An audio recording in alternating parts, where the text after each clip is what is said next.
That's right. Is that... Okay. Right, I'll carry on with the Alice story. This is, I can't have set my glasses. 1st April 2016. So it's the 1st of April 2016. Chapter 5. The Butterfly Ball. And indeed, Sheila did reach the butterfly ball before her friends. Sorry for the bumpy ride, apologised Wart, the toad, to Alice. I hope you didn't mind too much the ride upon my back. Bernardo, a beautiful boy butterfly soprano, spread out his majestic green, red, blue and purple pattered wings. Welcome, my friends, to the butterfly ball. This is the song that he sang. Welcome one and all to the butterfly ball. The bugs are in the garden and the flies are on the wall. Spider weaves her silken thread in the corner of the room. She's having breakfast in bed, her guests will be here soon. Snakes are crawling in the grass, snails of the world moves too fast. Slugs are in the compost heap, the ladybirds dancing cheek to cheek. The frogs are playing cricket with the toads, and the crickets are playing leapfrog in the road. Caterpillar sleeps in his cocoon, the beetles are playing their favourite tunes. The bumblebees are busy brushing the fur with honeycombs, and the soldier ants are marching too back to their homes. Everybody's doing the caterpillar crawl, the caterpillar crawl, caterpillar crawl. Everybody's doing the caterpillar crawl. Make sure I've got it's difficult. I don't want the picture in my face. Right, is it? Right, caterpillar, a butterfly ball. Right. Oops. Alice and Wart the toad danced a waltz or three to the music of the insect orchestra. You are a very good dancer, Mr. Toad, giggled Alice. Do you like rock and roll music? Asked Wart. I love rock music, replied the pretty pink-haired teenager. Then we'll have to take you to the hop one day, suggested the toad. I wish I was a frog, he sighed. Why is that? Asked Alice. Frogs are much better dancers. So frogs are much better looking than toads, explained Wart. And they're better jumpers too.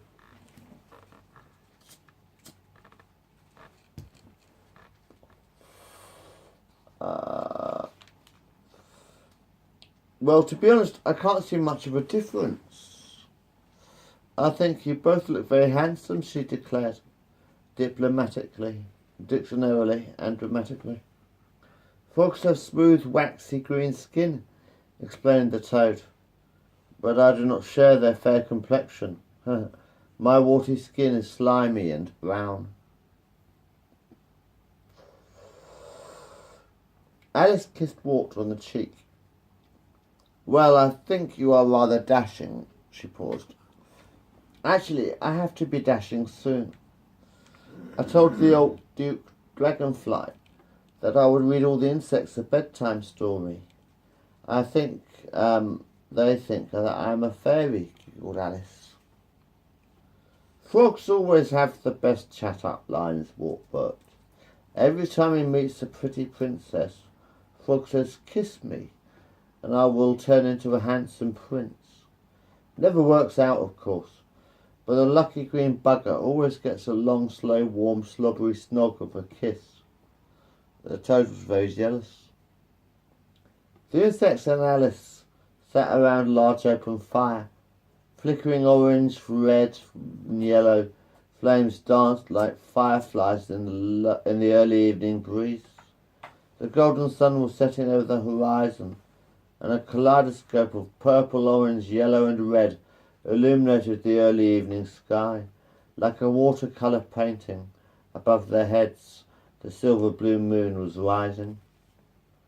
Grasshoppers, ants, earwigs, cockroaches, slugs, worms, fleas, and lazy bumblebees, wasps and flies and moths, buzzing and dancing around Alice as she made herself comfortable in a soft black silk web armchair. The frogs, newts, toads, and larger amphibians, yes, I know that they are not insects, but they were invited, sat on pebble chairs behind the insects.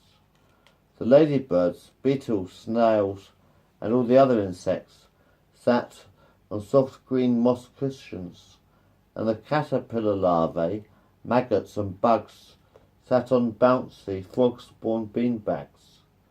Beautiful rainbow-painted butterflies flew around Alice's head, gently flapping their smooth velvet wings, fanning the pretty teenage girl with a soft, warm breeze. You right? Yeah. Good. This is the story that Alice told her eager, anticipating audience, for she did not need to read it from a book, as she had remembered it to memorize the story a little while before.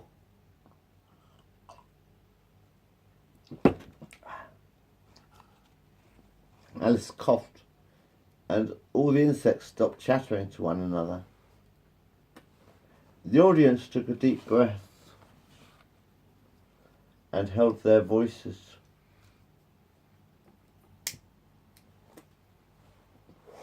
Until the only sound to be heard were the spits of the glowing red and orange campfire. The pretty pink-haired teenage girl gathered up her thoughts. The title of this story is There Are Fairies at the Bottom of the Garden, explained Alice. Norbert Hufflewick is a fairy. He lives in Twinkle-Nose Village. So he lives in Twinkle-Nose Village at the bottom of the garden, just behind the compost heap, between the garden shed and the greenhouse. Fairies are invisible to the human eye, although they have occasionally been spotted by little children, who the fairy folk refer to as the gentle giants. Most fairies are quite tiny, although they have been known to grow an inch in height. A friendly caterpillar handed his joint to Alice. She inhaled deeply, held her breath for a few seconds, and breathed out a soft green luminous mist of sweet-smelling smoke. Alice continues her story. The tallest fairy on record was Higbert Longtrousers. He was 2 centimetres and 6 millimetres tall when he finished growing. Do you want some of that? Norbert Hufflewick's house is in fact an upturned terracotta flower pot. He is a kind and gentle blonde-haired fellow, and loves nothing more than flying high in the sky on the back of a rainbow-winged butterfly. Alice paused. I am so ever so sorry, but I really must, absolutely have to. Really need to go to the toilet before I wet myself. The insects warmed their hands over the fire and began chattering amongst themselves. One of the frogs on the stones began rolling a large white tube of pondweed, and a small green caterpillar loaded up his bong with opium poppy seeds. Alice sat back down on her black silk webbed armchair. All the insects stopped talking. Sorry about that, apologised the teenage girl, still wearing her school uniform. Now where was I? Rainbow-winged butterfly, called out a small green bug sitting at Alice's feet. Oh yes, sighed Alice. Norbert is 42 years old, which in human terms is approximately 4 weeks. He is employed as a wing painter for the BAF, which stands for Butterfly Air Force. He is a very talented artist. 6 months in fairyland is the equivalent to 1 day of a human's life. Albert Grimsweed is Norbert's best friend. They often spend hours fishing for bugs in the puddles after a thunderstorm. The bugs in the audience were now shivering in fear. They were very, very scared indeed, and shaking like leaves in a thunderstorm. "It's only a fairy tale," Alice reassured them. "Shall I continue?" she asked. The bugs nodded their heads in unison. Norbert and Albert had known each other since they were children, and had both attended the Under the Garden Shed school, run by Mrs. Waffleneck, head mistress. She is an old woman now, and still lives in a little tin cottage, which is in fact a rusty Heinz baked beans can near the gooseberry bush.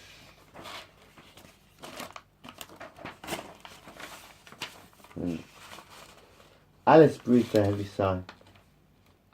"It is rude," she pointed out, "to smoke a spliff and never offer it to anyone else." Slamster Fogg hands his marijuana cigarette to Alice. She has a few tokes on the joint and blows out a plume of red smoke. "I needed that." Alice continued the story. Paddy O'Reilly Flanagan Rusk is a leprechaun. He has a mop of curly ginger hair and wears a green pea-pod suit. Paddy is Norbert's uncle and had just arrived in Twinkle-Nose Village. He flew over from Ireland on the back of a yellow-beaked butterfly, Wing Commander Bertie Ebonyfeather, and had just landed safely at the Garden Path Airport. One of the younger caterpillars in the audience raised several of his arms. "Excuse me, miss, but where is Ireland?" he asked. Alice smiled. "Yeah, finish off. Up there somewhere in the world above," she continued her story. Paddy O'Reilly Flanagan Rusk, Norbert's Irish uncle, hitched a lift from a taxi snail, Slimus Wart-Tongue, and has just arrived at the front door of his nephew's house. He is a plump old man and a hopeless drunk. Yeah.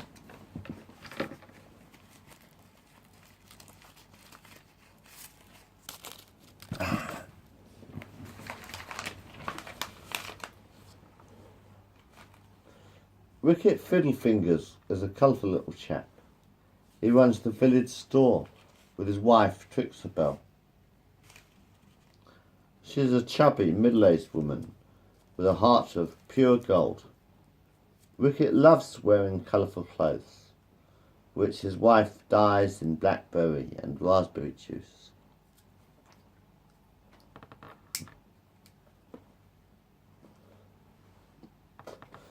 Paddy O'Reilly, Flanagan Rusk, Norbert Hufflewick and Albert Grimsweed are sitting on acorn-cup chairs around a matchbox table near the bar of the Bird Box Tavern, sharing a thimble of nettle ale.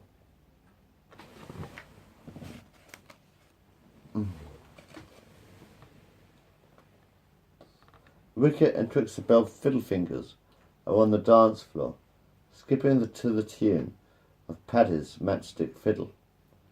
Launch Beetleneck, a black-spotted, red-winged ladybird, runs the local elevator service up and down the trunk of the old oak tree. He has been very busy tonight. Suddenly there is a thunderous roar, like an earthquake, and an enormous furry black and white cat's paw reaches through the small round window of the Bird Box Tavern. Paddy O'Reilly Flanagan Rusk is impaled through the stomach by a sharp ivory claw. The fairies run around the old timber pub, screaming in panic.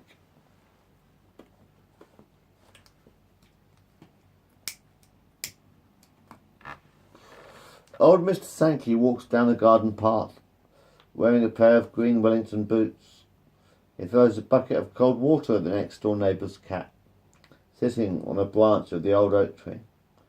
Lance Beetleneck, the ladybird lift operator, takes the full force of the wave of cold water and plummets to the ground, dead on his back. All the baby ladybirds in the audience burst into tears. "Oh dear," thought Alice. Maybe I should have left that bit out. She had decided to finish the story anyway. Trixabel and Wicket Fiddlefingers, Herbert Grimsweed, Paddy O'Reilly, Flanagan Rusk and Norbert Hufflewick are all drowned in the flood. The old grey-haired human opens the wooden door of his garden shed. He straps a cylinder onto his back and sprays the vegetable patch with insecticide. All the fairies in Twinkle-Nose Village are suffocated by a strange yellow mist. The end, concluded Alice. Most of the insect mothers and fathers were very angry. What are you trying to do? Give our children nightmares? They asked. Alice apologised. Two black-spotted, red-winged ladyboys wearing lipstick walks up to Alice, holding the other's hand. A ladyboy is what gay ladybirds are called, unless they happen to be lesbian, in which case I suppose they would be called Lady Dykes. Excuse me, Miss Alice, one of the insects asked, but are you a fairy princess?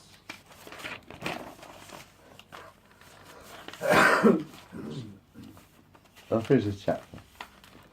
I'm afraid not, replied Alice. I'm just an ordinary schoolgirl. One of the smaller bugs, who had been listening to her story, tugged the left sleeve of the schoolgirl's blazer. I'm too scared to close my eyes. Will you tell us another story, please? Tell me when the page gets in front of my face, all right? The what? If the page gets in front of my face on the screen. Alice picked up the bug and gave him a big hug. What is your name? She asked the little girl bug.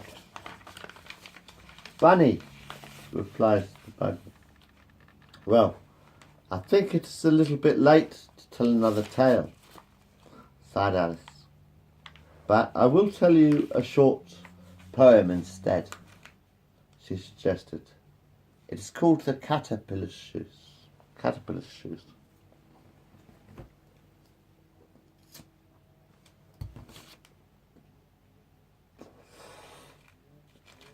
It takes a load of old cobblers to make a caterpillar's shoes. He has so many feet, you know. Oh, haven't you heard the news? His boots made from rose petals, bits of tree bark for the soles, and maybe just a piece of gum to plug up any holes. He's got red shoes, pink and yellow, purple, green, orange and blue. So many colours to choose from, he doesn't know quite what to do. But by the time it takes to tie the cobweb laces, Caterpillar shakes his head. It's far too late to run the races.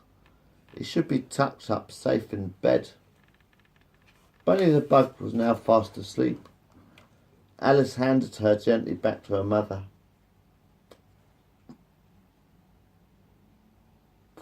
Anyway,